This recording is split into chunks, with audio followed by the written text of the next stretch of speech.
y a 78% des Français qui emportent en vacances un objet sécure. Ça peut être un doudou, ça peut être un drap, ça peut être un oreiller, une sorte de doudou affectif dont il n'aura pas forcément besoin, mais qui lui rappelle son chez lui ou qui lui rappelle lui-même. AVS avec Philippe Robichon. AVS pour à votre santé, bonjour, bienvenue, ravi de vous retrouver avec mon invité Christian Richaume. Comment allez-vous ? Bonjour Philippe, très bien. Psychanalyste, auteur et thérapeute spécialisé dans les troubles de l'anxiété, les dépressions, les addictions et les troubles affectifs. Je rappelle que votre dernier livre s'appelle « Les peurs dans les relations amoureuses » aux éditions du Net. Et vous nous disiez avant l'émission, qui vole une clé vole un cœur. Voilà. C'est pour Faudil parce que... Mais on va en parler. On va parler des clés, on va parler dans cette émission de... On va parler des clés, des cadenas, des valises. Et c'est possible. Ah oui, on peut parler de ça. Parce que si on met 10 cadenas à sa valise, c'est un sens. Alors, si vous allez aux États-Unis et que vous mettez 10 cadenas à votre valise, vous vous faites défoncer votre valise. Hein. Ça, je peux vous dire que... Vous voyez, il y a des conséquences. Ils rigolent pas avec ça, hein, les Américains. Tout ce qu'on fait ont des conséquences et montre des bouts de notre personnalité. Mmh. Et ça, c'est intéressant. Votre dernier article s'appelle « Ce que votre valise de vacances dit de vous et de votre inconscient ». Vous dites que de faire sa valise, c'est une petite psychanalyse sur roulette. Ben oui, parce que si vous regardez autour de vous, la façon dont les gens choisissent leur valise, préparent leur valise, ce qu'ils mettent dedans, est significatif de leur comportement et de leur lien affectif. Bon, déjà sur le choix de la valise. Déjà, alors maintenant, il y a vraiment les petits modèles à roulettes. Il y a ceux qui choisissent les petits modèles compacts. Le bagage cabine, comme on dit. Voilà. Il y a ceux qui choisissent la valise XXL. Mmh. Il y a ceux qui choisissent le sac à dos ou le sac pratique. Et puis il y a ceux qui choisissent le sac collector. Qui a des heures de vol. Voilà. Mais tout ça, ça indique quelque chose. Alors allez-y, déjà la valise cabine qui quand même devient le modèle qui commence à se répandre un peu partout. Hein. Alors ça, c'est parce qu'il y a un souci économique derrière, parce que derrière, il faut emporter sa valise. Mais ça veut dire qu'on est obligé d'être structuré, minimaliste, et qu'on essaye de voir si on peut faire en sorte que ce soit les autres qui compensent pour nous. Quand je prends peu de choses, c'est que j'imagine que les autres vont m'aider. Et oui, parce que j'aurai pas forcément tout, mais je compte sur les autres. Quand je suis dans la valise XXL, là, je mets toute ma vie dedans. Je peux emmener 3 livres pour 5 jours, des robes que j'ai jamais mises, une pharmacie XXL, et j'emmène toute ma vie au cas où. Donc, je suis dans une anxiété et une volonté de contrôle, et je mets toute ma vie dedans. Celui qui a le sac à dos ou le sac qui est pratique, lui, il a un besoin de liberté. Il dit, je vais m'adapter, je me mets pas trop de contraintes, et je vais dans le côté pratique. Voilà, un peu tout terrain. Et puis il y a celui qui a la valise ou le sac qui est un peu collector. Là, il y a une mesure d'attachement. Attachement à son passé, à son histoire. Il revit un voyage, celui du début avec cette valise ou de son enfance. Donc rien qu'à l'aéroport ou dans une gare, vous regardez les gens et ça vous donne des indications. Il y en a qui partent avec plein de valises et d'autres avec un tout petit sac. Moi, quand je vois les mouflets qui traînent des grosses valises, j'ai mal pour eux. On voit des petits enfants en train de traîner des grosses valises. Oui. C'est terrible, ça. Enfin, il y a même des gens qui trimballent leur vie. Hein. Oui. On a l'impression que... Il y a 78% des Français qui emportent en vacances un objet sécure. C'est quoi un objet sécure ? Ça peut être un doudou, ça peut être un drap, ça peut être un oreiller, ou ça peut être n'importe quel... Voilà, 78%, ça veut dire que c'est presque tout le monde qui emmène dans ces lieux de vacances un objet, une sorte de doudou affectif, un objet sécure dont il n'aura pas forcément besoin, mais qui lui rappelle son chez lui, ou qui lui rappelle lui-même. Mais c'est quelle utilité finalement ? C'est juste pour sécuriser. En fait, c'est comme le petit garçon ou la petite fille à 4-5 ans qui emmène son doudou partout, et vous retrouvez ça chez les adultes. Et regardez, les 20-25 ans, ils ont plus de doudous aujourd'hui que les 20-25 ans il y a 10-15 ans. Vous rentrez dans une chambre de post-ado, vous avez encore plein de doudous, et ils les emmènent en vacances. Et maintenant, ils s'en cachent plus. Vous les voyez même accrochés sur le dos du sac à dos dans une gare ou dans un aéroport. Oh, c'est des petits doudous, ça. Oui, c'est des petits doudous, mais il y a toujours un doudou, 78%. Ça veut dire que son côté affectif, ce côté rassurant, on l'emmène avec soi, même si on part en vacances. Mhm. Alors, faire sa valise, c'est pas du tout anodin, hein, comme on pourrait l'imaginer. Enfin, ça dépend pour qui encore. Non, chacun a vraiment une méthodologie différente. Il y a ceux qui font leur valise, je crois que c'était 68% des Français qui font leur valise 3 jours avant le départ. Qui commencent déjà à faire leur valise au moins 3 jours avant. Mais c'est pas beaucoup, ça. C'est pas beaucoup, mais c'est quand même... Il y a des gens, un mois avant, ils commencent à préparer leur... Oui. Ils font des to-do list, des... Ouais. Il y en a qui y pensent pendant 6 mois. Au mois de janvier, ils sont déjà dans le mois de juin, juillet. Et puis, il y a ceux qui font tout au dernier moment. Il y a ceux qui sont organisés, avec une to-do list, et puis leur valise à les ranger. Puis il y a ceux, c'est juste un sac en fait. Hein. C'est un dépôt, on met les choses dedans, et puis on verra ce qui se passe. Donc il y a deux optiques. Il y a celui qui est anxieux, celui qui est contrôlant, et puis celui qui a pas de difficulté à se projeter, pas de difficulté, et qui compte un petit peu sur l'aventure et qui dit je m'adapterai. Là, on jette tout ce qu'on a sous la main dans le sac, quoi. Ouais, il y en a qui... Et même quand vous observez quelqu'un faire sa valise, est-ce qu'il est méthodique ou pas ? La façon dont il pense aux différentes choses. Est-ce qu'il a une organisation pour faire sa valise ? Ou alors, à chaque fois, c'est un problème. Il y en a même qui vous disent ah non, ce soir je peux pas sortir, il faut que je fasse ma valise. C'est comme si faire sa valise... Comme si ça prenait beaucoup de temps. Ouais, j'ai des patients qui me disent ah non, donc est-ce qu'on peut se voir avant parce qu'après je fais ma valise. Là en ce moment dans cette période-là, comme s'ils choisissaient un créneau horaire, et j'en ai même certains qui choisissent 2 jours pour faire leur valise. Et c'est une angoisse pour 7 jours de vacances. Oui, mais au moins on est tranquille. Ce qui est bien, c'est qu'eux soient tranquilles. Mais déjà il y a une angoisse de faire la valise. On n'est pas les vacances, c'est quelque chose qui doit nous réjouir, et il y a une angoisse juste avant. En psychanalyse, ça veut dire quoi que de faire sa valise ? C'est jouer sur son passé, jouer sur son attachement. En fait, on emporte une partie de soi avec soi. Donc son histoire, ses projections, ses insécurités, sa façon de s'adapter, c'est une sorte de coupure avec le lien affectif. On quitte sa maison et on va retrouver une autre maison. Alors est-ce qu'on emmène son inconscient et ses failles avec soi, ou justement on en profite pour avancer, pour faire une pause, pour se libérer ? Il y en a qui ramènent leurs problèmes et leur personnalité dans les vacances, il y en a qui choisissent les vacances pour faire une bulle. Et la valise est à l'intermédiaire. Ce que vous mettez dans votre valise présage du travail psychologique que vous allez faire derrière. Si vous allez pendant vos vacances faire la même chose qu'à la maison, ou s'il y a un nouveau nous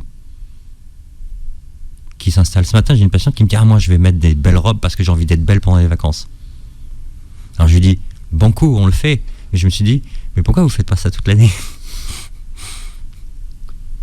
Il y a plein de gens qui veulent être minces pendant les vacances aussi. Ah bah oui.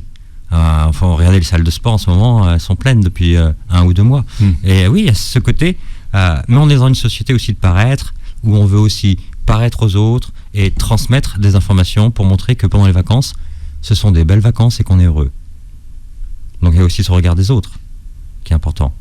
Et notre valise, on emmène tout ça. Est-ce que vous allez emmener beaucoup de livres ou pas ? Est-ce que vous allez emmener des tenues de sport ou pas ? Est-ce que vous allez emmener des tenues de soirée ? Quel type et combien ? Voilà, est-ce que ou alors vous allez être caméléon et vous adapter et puis vous dire voilà, moi c'est minimaliste, de toute façon je suis là pour me détendre, pas pour faire un show. Oui, d'accord, mais si vous voulez faire du sport, vous habillez comment ? Vous prenez une tenue de sport, mais il y en a qui prévoient combien de personnes, c'est comme les livres, prévoient leur tenue de sport, et est-ce qu'ils en font ? Ça part d'une bonne intention, mais après la réalité c'est que votre tenue de sport, vos baskets, elles ont pas servi à faire un tennis, à faire un jogging, quoi que ce soit. Mais c'est ce qu'on appelle le au cas où. C'est ça. Et donc là, il vaut mieux une valise XXL. Parce que le au cas où, il y a des gens qui remplissent leur valise de au cas où, et il y a un max de choses qui ne servent pas. J'aimerais bien être une petite souris pour voir quand les gens rentrent chez eux le nombre de choses qu'ils n'ont pas utilisées dans leur valise. Moi, j'ai un ratio. Hein. Non, j'ai établi un ratio. 2 tiers, 1 tiers? Non. Je m'oblige quasiment à mettre 95% de ce que j'ai amené. Et de tout ce que vous avez pris? Oui, enfin, de ce que j'ai... oui, enfin, comment ça pris? Parce qu'il y a les vêtements, oui. Mais il y a les accessoires. Non, moi, j'ai un sac que pour les livres. Et vous prenez autant de livres qu'il y a de jours? Bah oui, j'en lis au moins un par jour. Ah, un bon rendement quand même. Ouais. Mais ça vous est arrivé de prendre plus de livres qu'il ne fallait? Oui. Et? Bah, j'ai été nul. C'est que j'ai pas lu assez. Ou peut-être qu'il y a une marge pour l'imprévu qui n'a pas été assez voilà, grande. non, mais c'est ça. Mais je me dis, tiens, t'as pas lu assez. En général, je sais à peu près le nombre de livres qu'il me faut. Mais oui, si je ramène... En fait, je les laisse sur place, les livres. C'est pour pas les ramener, en fait. Et si mon sac est aussi plein à l'aller-retour, c'est que j'ai pas fait mon taf. Oui, mais vous voyez, vous mettez une contrainte. C'est-à-dire que j'utilise mes vacances pour lire des livres, qui est une bonne chose en soi. Vous mettez un objectif. Et cet objectif, s'il est mal visé ou s'il est trop rigide, vous ne l'atteignez pas. Et après, vous êtes frustré. Et il y a une part d'imprévu que vous n'avez peut-être pas calculé, qui fait que c'est quand même des vacances. Oui, non, mais c'est ça. Mais j'ai pas lu tous mes livres. Oui. Mais en tout cas, pour tous les vêtements, je m'oblige à tout mettre. Bah, soit vous avez... À calculer pile poil. Alors là, franchement, sinon je me dis, toi, je t'ai emmené, tu valais pas le coup du voyage. Alors, si je vous croise, vous allez avoir plusieurs vêtements par jour. Oh non. Et alors, non. Et plus je vieillis, et plus je voyage léger, croyez-moi. Ben oui, parce qu'en fait, on s'accepte plus. Et c'est ça qui est très intéressant. Avec l'âge, on s'accepte plus. Alors que quand on est jeune, on peut vouloir plein de styles, plein de vêtements, et puis on est dans le au cas où. Et en vieillissant, on a besoin de moins montrer et on s'adapte mieux. Et ça, c'est intéressant. C'est intéressant parce que ça a un rapport à son corps et à son paraître. Ou alors, peut-être qu'on se dit qu'on pourra peut-être laver des vêtements sur place. Oui, c'est ça. Qu'on pourra peut-être remettre certaines choses, que c'est pas bien grave de toute façon. Oui, mais on s'adapte, c'est ça, on s'adapte. Ouais. Peut-être qu'on a eu certaines vacances et on a compris que c'est pas la peine de se mettre trop la pression. Et que c'est pas forcément ça le but, d'avoir une grosse valise. Alors il y a une expression que j'aime bien, c'est travel light ou pack light, voyager léger ou faites votre valise léger. Ça fait le bonheur des TikTokers. Oui, parce que on compte sur l'adaptation, mais aussi sur le fait que sur place on trouve des moyens de compenser ce qu'on n'a pas amené. Et d'être léger, c'est un petit peu comme cette phrase de développement personnel qui fait que on se dit, voilà, tu vas t'adapter, tu te simplifies la vie, donc tu te simplifies aussi la façon dont tu pars en vacances et la façon dont tu aménages tes vacances. Et ça peut être souhaitable de se dire, les vacances, c'est quelque chose de léger, c'est pas une contrainte. On a plein de contraintes pendant l'année. Le mot vacances, c'est aussi d'être plus léger. Alors il y a une méthode, 333, qui consiste à n'emporter que 9 pièces vestimentaires, chaussures comprises. Mais pour combien de jours? 7 jours. Vous tenez, vous? Moi, je voyage assez léger. Et j'ai une petite organisation. En fait, je me visionne et je mets dans ma valise les choses de bas en haut. Et oui, donc, bah alors ça, ouais. Voilà. C'est le truc des hôtesses de l'air. Ah, je sais pas. Vous savez pas? Si, vous mettez, en fait, au lieu de les mettre couchés, vous laissez votre valise debout, c'est ça? Non. Ah, c'est que je fais ma valise en disant, ok, je pars d'en bas. Donc, quelle paire de chaussures? Chaussettes, shorts, pantalons, slip, t-shirt, chemise. Ah, par rapport à votre corps? Voilà. D'accord. Et donc, je fais cette liste-là. Donc, au fur et à mesure, je prends mes affaires, je mets dans ma valise. Après, trousse de toilette. Après, livres, accessoires pour travailler ou pour... et puis voilà, c'est fini. Oui, mais ça ne nous dit pas la quantité. La quantité... alors, Là, vous allez partir 2 semaines. Voilà. Bon. Je vais prévoir... les choses les plus importantes, c'est t-shirt et chemise. Voilà. Parce que si je sors, si je suis habillé, si je me déplace... Au cas où. Voilà. Ouais, au cas où. Ouais. Alors que finalement, si vous aviez un t-shirt... Sur 15 jours, je vais prendre 5-6 t-shirts et 5-6 chemises. Ça fait 10. Ouais. Et ensuite, on peut laver sur place, on peut... Voilà. Et puis, on verra. Dis-moi ce que tu mets dans ta valise, je te dirai qui tu es. On m'en parle avec mon invité ce matin, Christian Richaume, psychanalyste à Paris. Alors finalement, ça n'a l'air de rien que de faire sa valise, mais il y a des gens que ça angoisse, Oui. mine de rien. D'où elle vient cette petite boule en disant finalement faire une valise c'est contraignant. Parce qu'il y a un sentiment d'arrachement. Je vais être arraché à un environnement où je suis stable. Et les vacances, c'est toujours quelque chose de souhaitable, mais c'est un bouleversement. Ça veut dire qu'il y a des personnes qui changent de lieu, même s'ils connaissent le lieu, et puis il y a des gens qui vont dans un nouveau lieu. Et comment je vais être dans ce nouveau lieu ? Est-ce que je ramène mon inconscient, mes failles, mes blessures, mes sécurités à travers ma valise ? Est-ce qu'un bout de chez moi et un bout de ma sécurité, dans ma valise, je dois le transporter ? Parce que même si c'est des vacances et que je vais être bien, il faut que je récupère ce petit bout de moi là, qui est sécure. Alors il y a des gens, ils emmènent beaucoup de choses et les anticipent aussi sur tout ce qu'ils auront besoin. Donc c'est anxiogène pour certains parce qu'il y a une perte de repères et c'est un risque, même si c'est des vacances. Alors pendant 2-3 jours, ils peuvent être chamboulés par rapport à ça. Procrastiner à faire sa valise et en parler autour de soi, ou se donner un temps énorme à faire cette valise. Il y en a qui mettent énormément de temps à faire leur valise. Chacun la méthode, parce qu'il y en a qui ont des méthodes très très très strictes pour faire leur valise. Oui, il y en a qui ont des méthodes très strictes, il y en a qui ont une checklist, et puis il y en a qui ils ont les idées qui fusent de tous les côtés, et c'est un petit peu désorganisé. Et alors il y a ceux qui sont désorganisés, ils le vivent très très bien, et ceux qui ils sont angoissés d'être désorganisés parce que ils ont vraiment peur d'oublier quelque chose. Si vous regardez les gens, je crois qu'il y a 1 personne sur 3 qui oublie un objet essentiel lorsqu'elle fait sa valise. Alors qu'il y a beaucoup de personnes qui prennent du temps à faire leur valise. Donc oui, c'est pas forcément efficace. Mais qu'est-ce qu'on appelle un objet essentiel à part son passeport et sa carte bleue. Enfin, je vois pas qu'il peut y avoir de plus essentiel. Eh ben, dans votre question, il y a la réponse. C'est parce que vous, ce qui est essentiel, c'est votre passeport. Mais pour plein de personnes, ce qui est essentiel, ça peut être n'importe quoi. Ça peut être une paire de chaussures, ça peut être une robe, ça peut être un livre, ça peut être quelque chose dans leur trousse de toilette, ça peut être un médicament dont on n'a pas forcément besoin. Alors les médicaments, c'est essentiel, oui. Oui. Si on oublie son traitement, ça peut être essentiel, Voilà. Oui, son traitement. Oui. Mais vous regardez qu'il y a des gens qui partent avec des pharmacies XXL, au cas où. Dans leur valise, il y en a qui ont une poche de médicaments, au cas où. Et généralement, on n'est pas souvent malade en vacances. Mais il y en a qui prévoient des choses extraordinaires dans la trousse de pharmacie, par exemple. Et donc, il y a des choses essentielles, dans le sens que vous partez en vacances et vous n'avez pas de lunettes de soleil, ou vous n'avez pas de crème, ou vous n'avez pas de casquette ou de chapeau. C'est un petit objet essentiel, parce que c'est important de se protéger ou d'être à l'aise. Et vous avez pensé à plein de trucs, des fois pas forcément importants, mais le truc important, vous l'avez oublié. Mais si vous me dites c'est mon passeport et ma carte d'identité, alors on comprend ce qui est essentiel. Mais c'est pas. Non, et ma carte bleue. Non, je dis ça parce qu'avec un passeport et une carte bleue, a priori, on peut s'en sortir n'importe où dans le monde.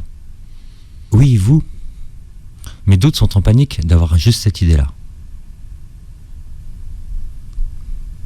Donc ils sont obligés d'emmener leur maison avec eux. Mais ça fait pas longtemps que je suis comme ça, parce qu'un jour, ma valise n'est pas arrivée en vacances. Donc elle n'est pas arrivée, et j'avais plus que mon passeport et ma carte bleue. Et finalement, les vacances, elles se sont pas déroulées plus mal. Oui, vous l'avez reçu après ou pas du tout ? Ah non, bien après, mais en fait, ça s'est très bien passé. Ça me paraissait impossible, dans ces cas-là... Ça arrive parce que vous avez vécu cette expérience. Ouais. Mais sans cette expérience, peut-être que vous auriez continué comme avant. Continuer à voyager avec ma vie. On voyage un petit peu avec sa vie, on emmène beaucoup de soi en vacances. C'est bizarre, hein ? On part pour se dépayser, mais on est comme un escargot, on arrive avec sa carapace et sa coquille. On reproduit. On parlait tout à l'heure de ceux qui n'emportent que le strict nécessaire avec eux, et puis ceux qui s'organisent longtemps à l'avance. Et vous expliquez que ce sont 2 attitudes qui traduisent des fonctionnements psychiques opposés. Oui, il y a celui qui peut être dans le contrôle et qui est anxieux face à l'imprévu.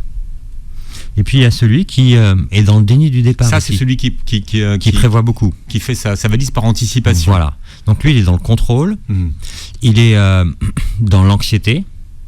Il peut être aussi dans le fait de vouloir se faire aimer. Parce que des fois, on fait les valises pour soi et pour les autres. Il y a des fois, dans un foyer, quelqu'un qui fait les valises pour les autres. Oui. Moi, je connais encore des femmes qui font la valise pour leur mari. Hein. Voilà. Et donc, c'est une façon aussi de se dire, voilà, je prends soin de toi, je m'efface et je fais en sorte que tu sois bien. C'est aussi ça peut être un acte aussi d'accompagnement. Le mari est bien content, hein, parce que ça lui enlève un truc qui prend la tête. Hein. Oui. Et c'est possible que si elle a oublié un truc, elle va se prendre une remarque en plus. Elle n'oublie pas. Oui, mais c'est humain. Parce qu'elle sait ce qu'il faut. Oui, elle sait. Mais c'est humain. Je veux dire, l'erreur un peu. Si il a pas envie qu'on oublie quelque chose, il fait sa valise. Et donc tout cela, c'est soit un acte d'amour, soit un accompagnement, soit une volonté de contrôler, soit une anxiété par rapport à l'imprévu. On a tous ce modèle-là. Et puis il y a ceux qui sont dans je vais m'adapter, mais aussi qui sont dans le déni du départ. Ça veut dire le déni du départ, c'est ma valise, je la fais au dernier moment. Parce que voilà, le moment où je vais partir, le moment où je vais arriver, le voyage, j'ai envie de le sauter. Donc je fais ma valise au dernier moment, comme si au fond de moi, je suis content de partir et pas content de partir. Donc je fais ça au dernier moment. Au dernier moment, vite fait, bien fait. Je veux pas consacrer trop de temps à ma valise, je fais ça de façon méthodique au dernier moment et je saute le pas. Mais le fameux bagage cabine dont on parlait tout à l'heure, ça a quand même changé radicalement la façon dont les gens voyagent. Ah mais ça les a obligés. Quand on voit les prix des bagages, aujourd'hui, il y a même des suppléments, je crois, dans le train, mais dans les avions, c'est conséquent. Vous pouvez payer plus de bagages que de billets des fois. Donc ça contraint les gens. Mais si vous partez en vacances cet été, gare ou aéroport, regardez, c'est amusant de voir les gens qui partent. Et en fonction des destinations, vous verrez que le calibrage des bagages n'est pas forcément sensé. Il y en a qui peuvent partir très loin avec une petite valise et ils respectent le fait que, ok, c'est minimaliste, la compagnie aérienne m'oblige à payer un surplus, alors je refuse cette logique économique, alors je reste dans ma petite cabine et je m'organise. Et du coup, je fais un effort. Je fais un effort pour moi, pour me structurer. Ou alors c'est all inclusive et là je prends tout ce que je veux. Là, le train, on n'a pas forcément, je crois, des suppléments bagages. Donc vous voyez, des gens qui sont extrêmement chargés en train et ça peut être plus simple dans un aéroport. Alors pour ceux qui rentrent dans leur pays d'origine et qui doivent rapporter des cadeaux, des médicaments, de la nourriture, il y a souvent beaucoup de suppléments bagages. Hein. Ouais. Et puis il y a aussi, oui, il y a des gens qui transportent, parce que il y a les vacances, mais les vacances, ça peut être aussi rejoindre des proches. Oui, parce que quand on parlait d'amour, c'est l'amour qu'on donne aux autres avec ce qu'il y a dans la valise. Hein. Exact. Et qui attendent de savoir ce qu'il y a dedans, justement. Donc on peut ramener des biens, on peut ramener des cadeaux, de la même façon qu'on peut revenir avec des biens ou des cadeaux, ou des choses que soit vous rejoignez des proches, et là votre valise elle est pleine parce que vous apportez plein de choses, donc du coup il faut que ça c'est une priorité, et vos vêtements et tout ce que vous apportez vous doit rentrer dans la valise. Donc il y a un équilibre à trouver, parce que alors, sinon vous êtes mal reçu, si vous êtes attendu et qu'il n'y a que vos t-shirts, ça peut ne pas le faire. Et ensuite il y a ceux qui ont prévu leur petite valise là, juste ric-rac, mais qui sur place ont envie de ramener des choses, que ce soit des biens de consommation ou des souvenirs. Et on fait comment? Eh bien on achète une nouvelle valise. Ouais. On achète une valise sur place. Ouais, oui, c'est pour ça. On en voit plein des petits magasins de valises sur place, parce qu'ils ont compris que les gens pouvaient être débordés par leur souhait. Vous voulez ramener des choses ou vous voulez apporter des choses. Et c'est super tentant de ramener. Vous êtes en vacances, vous êtes dans un lieu. Imaginons que vous découvrez des choses culinaires ou gustatives, et vous dites j'ai envie de ramener une bouteille, ou j'ai envie de ramener des gâteaux, ou des choses pour revivre un peu mes vacances chez moi, pour les poursuivre ou pour les partager avec les gens que j'aime. Mais votre valise est déjà pleine. Ou des vêtements, super bon marché, qui sont des super affaires. C'est pour ça que ça explose un petit peu les valises. Et puis, ou alors, vous revenez avec plein de sacs. Vous revenez avec plein de sacs, des couleurs et plein de sacs. Et vous ramenez tout chez vous. Et on a l'effet inverse. C'est que quand vous ramenez des choses chez vous, est-ce que vous les utilisez toutes ?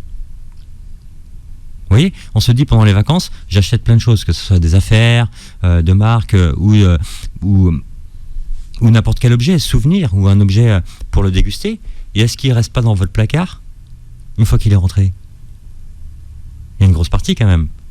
La majorité. Alors, c'est quoi l'idée ? Pourquoi on fait ça ? Parce qu'on ramène un peu de ses vacances. Autant quand on fait sa valise, on amène sa maison et sa vie en vacances, et on ramène quelque chose des vacances. Vous voyez, on a du mal à se détacher des endroits. Donc cet endroit, j'étais en vacances, je ramène une petite babiole qui me rappelle que j'ai visité telle place ou tel château. Je ramène un petit gâteau pour me dire, voilà, je le dis même à mes amis, parce que je suis parti et rentré chez moi, mais j'ai un petit lien affectif avec le lieu. Des porte-clés, des boules, plein de choses. Ouais, mais ça marche. Voilà, c'est la première partie des départs en vacances. Et donc ce matin, nous parlons de votre valise. Et qu'est-ce que votre valise de vacances dit de vous et de votre inconscient ? On en parle avec Christian Richaume, qui est mon invité aujourd'hui. Mais le plus important peut-être à dire, c'est que c'est pas ce qu'il y a dans notre valise qui est le plus important. C'est ce qu'on va trouver sur place. Bah oui. Et c'est notre capacité à profiter du lieu et de s'adapter. Si on ramène tout son chez-soi en vacances, elle est où la différence ?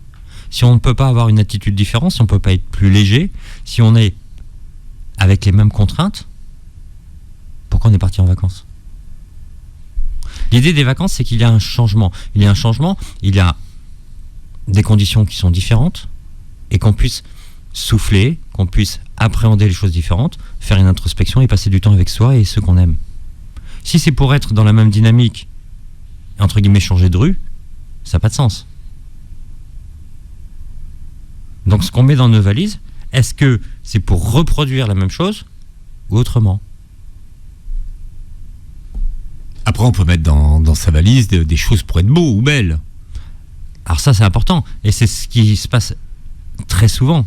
Il y a beaucoup de personnes qui se disent « je vais me faire beau pendant les vacances ». Alors on se fait beau pour qui ? On se fait beau pour ceux qu'on va croiser en vacances.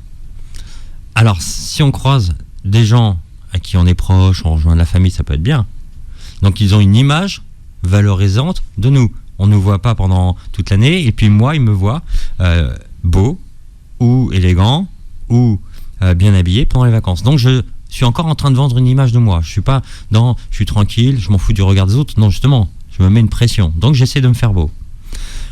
Deuxième option, c'est pas des proches que je vois, c'est des personnes que je ne rencontre pas, que je rencontre pendant les vacances et que je suis peut-être pas amené à revoir après, ou que je vais même pas rencontrer, avec qui je vais être en vacances mais pas les rencontrer. Et du coup, j'essaie de me faire beau. Je m'essaie de faire beau pour des gens que je ne reverrai jamais. C'est dingue, mais il y en a plein qui le font. Il y en a plein qui se font super beaux, qui donnent une image des vacances pour des personnes qui ne me vont jamais revoir. Alors pourquoi on fait ça ? Parce que c'est les vacances. Parce qu'on a envie d'être dans une autre sphère. Les vacances, c'est aussi un peu le rêve. Ça veut dire je sors de mon quotidien et là je rêve un peu. Donc je peux rêver d'être dans une belle robe, je peux rêver d'être une princesse, je peux rêver... Il y en a qui vivent presque une autre vie dans leurs vacances. Une autre vie. Et ils jouent ce scénario et ça leur fait du bien. Et ils ont l'impression que les autres les voient différemment que toute l'année. Il y a même des gens qui attendent ça avec impatience, d'être vus différemment pour les vacances. Alors ce qu'il y a dans la valise est important. Parce que ce sont des accessoires qui vont me permettre d'avoir ce rôle. Les vacances, c'est fait pour profiter, pas pour faire un défilé de mode. Oui, mais il y en a qui le font. Parce qu'ils ont cette demande. Et si on a cette demande, c'est qu'on veut se faire aimer. Il y en a qui se font pas forcément aimer pendant toute l'année. Dans leur milieu familial, dans leur milieu professionnel. Alors les vacances, c'est une façon, pour moi, de repartir sur quelque chose de zéro et de me faire aimer, de me faire apprécier, de me faire voir autrement. Je ne suis pas celui ou celle qui a commis des erreurs au travail ou qui était asphyxié par telle ou telle contrainte. Là, je suis libre et avec mes vêtements, avec ma valise, je peux être quelqu'un d'autre. C'est un peu comme mon cinéma. Je fais mon cinéma. Et je peux rejouer des scènes que je vois justement au cinéma. Et c'est cette joie de vivre. Donc c'est léger, il fait beau, je mets une robe, je mets une chemise. Et je suis léger. Et je vis une émotion qui me fait dire que je peux être aimé. Qu'on peut me regarder positivement. Qu'on ne voit pas en moi les contraintes, etc. Vous avez des métiers qui sont plus ou moins mal vus. Mais en vacances, vous n'avez pas votre métier. Si vous étiez contrôleur des impôts en vacances, genre contrôleur des impôts, huissier, c'est des métiers où des fois où on vous accueille. Moi, je pensais pas à ça, mais c'est bien aussi comme exemple. Oui, c'est des métiers où quand vous dites que vous êtes contrôleur des impôts, voilà, il y a des gens qui disent mais quand vous êtes en vacances et que vous êtes en t-shirt, il y en a qui disent je vais prendre votre carte parce que ça peut servir. Mais quand vous êtes en vacances, vous êtes juste un homme ou une femme, pas votre métier, pas votre costume, pas votre uniforme. Et ça vous donne une certaine liberté. Bon, en psychanalyse, c'est quoi une valise parfaite ? C'est celle qui vous correspond.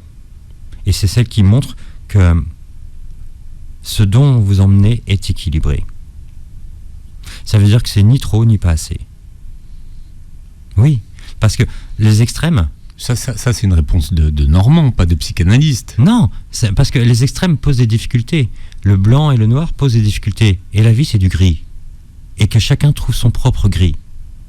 Donc si vous êtes dans un blanc, pour moi, c'est une difficulté. Si vous êtes dans un noir, pour moi, c'est une difficulté. C'est-à-dire, pas trop minimaliste, voilà. Pas trop au cas où. Il y a celui qui est minimaliste, et je me dis, il compte un peu trop sur les autres.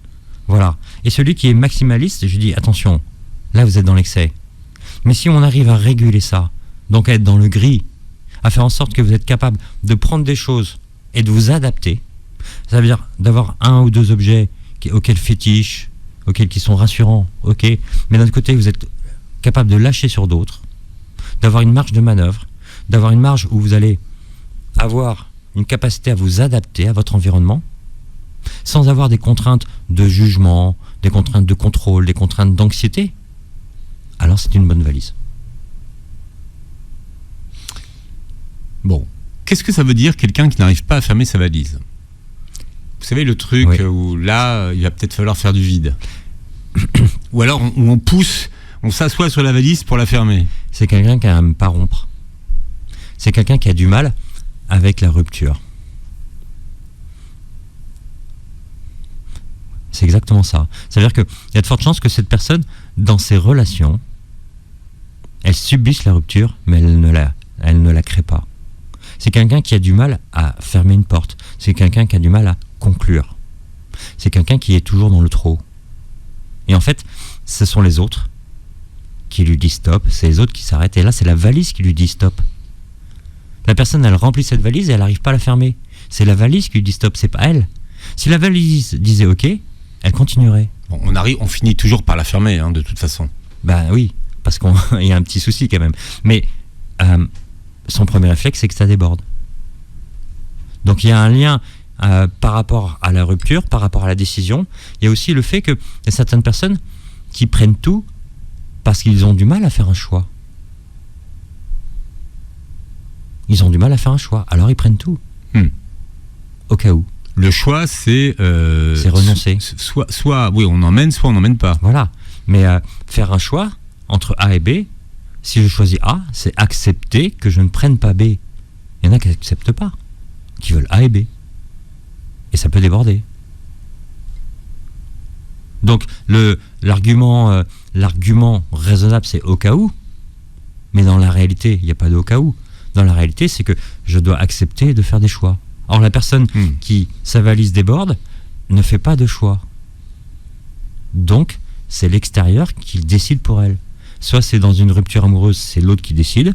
Soit dans un couple, c'est l'autre qui décide. Soit c'est la valise qui décide.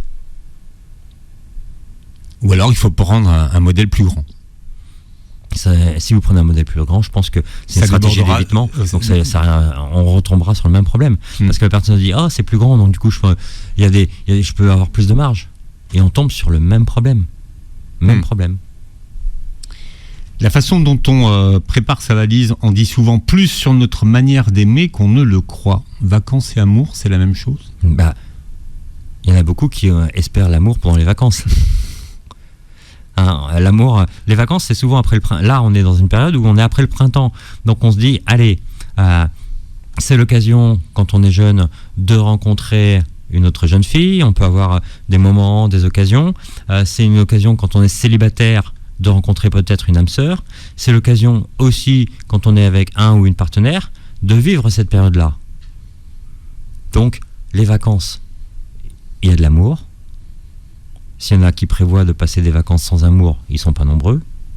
Et que ce soit l'amour avec un ou une partenaire, avec la quête d'un partenaire, ou se faire aimer d'un inconnu qui passe, ou des gens avec qui on passe les vacances. Donc il y a de l'amour, il y a vouloir se faire aimer.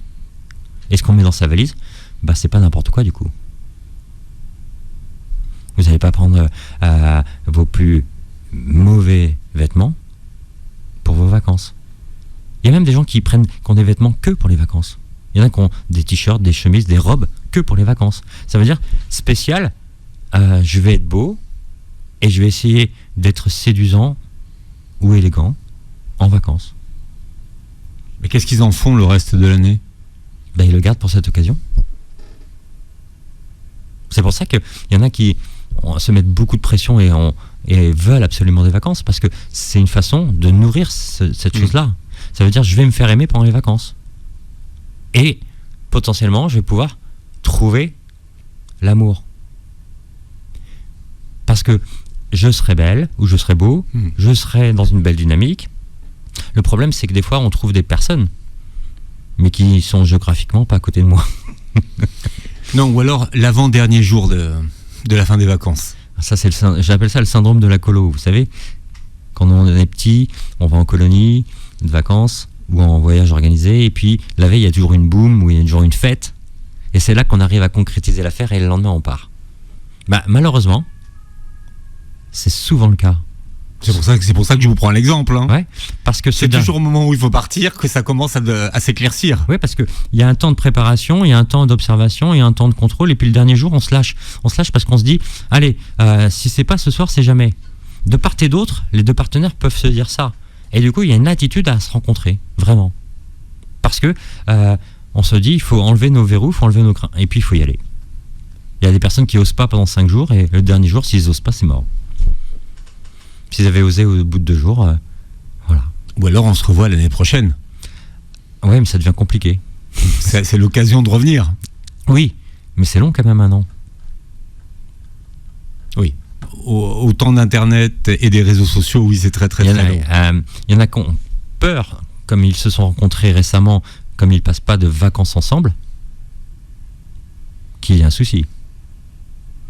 J'ai des patients qui ont rencontré quelqu'un en mai ou en juin, donc forcément les vacances ne sont pas organisées ensemble, chacun a ses vacances de part et d'autre parce que le coup était parti, et ils sont super angoissés. Et d'ailleurs, l'un pourrait dire, qu'est-ce que tu mets dans ta valise? Ça m'intéresserait. Au cas où, on sait jamais, je mets ça. Et pourquoi tu mets ça dans ta valise? En fait, tu veux être beau ou être belle, donc moi ça m'inquiète. Donc la valise de l'autre aussi peut m'inquiéter. On parle de notre propre valise, mais quand vous partez à 2 et que vous voyez que vous avez votre petite valise cabine et que l'autre il a emmené 5 sacs, vous dites voilà, comment ça va se passer les vacances là? En tout cas, ça va douiller au niveau du supplément bagage. Hein. Voilà. Ça je préfère vous le dire. Ou si vous êtes en couple, vous avez les mêmes valises et que par exemple, l'un dit est-ce que je peux prendre un tiers de la tienne? Vous voyez? Donc il y a plein de petites choses comme ça. Le regard sur la valise de l'autre et comment l'un et l'autre on joue sur la valise de l'un et de l'autre. Bien, vous pourrez nous dire en commentaire comment vous préparez votre valise et dans quelle famille vous vous retrouvez. Vous réécouterez l'émission en podcast sur beurrefm.net et sur toutes les plateformes qui reprennent l'émission. Et vous verrez la captation de cette émission sur la chaîne YouTube de Beurre FM. Merci Christian. Merci beaucoup Philippe. Et passez une très belle journée santé sur Beurre FM.